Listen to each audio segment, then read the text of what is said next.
tradition dans Langougny au cours de cette édition d'information.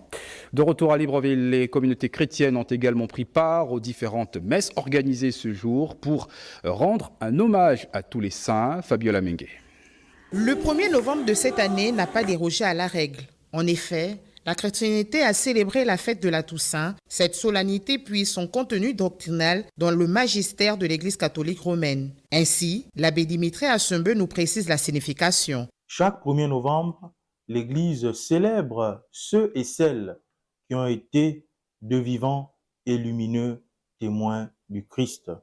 C'est aussi pour chaque fidèle l'occasion de présenter à Dieu cet ardent souci de devenir saint et sainte devant sa face. La Toussaint signifie littéralement la fête de tous les saints. Mais attention, c'est là où se cache l'équivoque.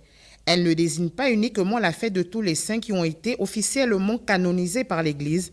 En réalité, c'est la fête de tous les saints au sens de tous les baptisés qui sont entrés dans la vie éternelle.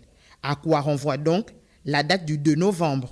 Si le 2, qui est le jour dédié à la commémoration des fidèles de fin tombe en semaine, et nous savons que lorsque le 2 tombe en semaine, ce n'est pas un jour férié. Lorsque le 1er tombe en semaine, nous nous rendons dans les cimetières après avoir participé à la célébration eucharistique. Dans la tradition catholique, on croit en effet à l'existence d'un état d'attente après la mort.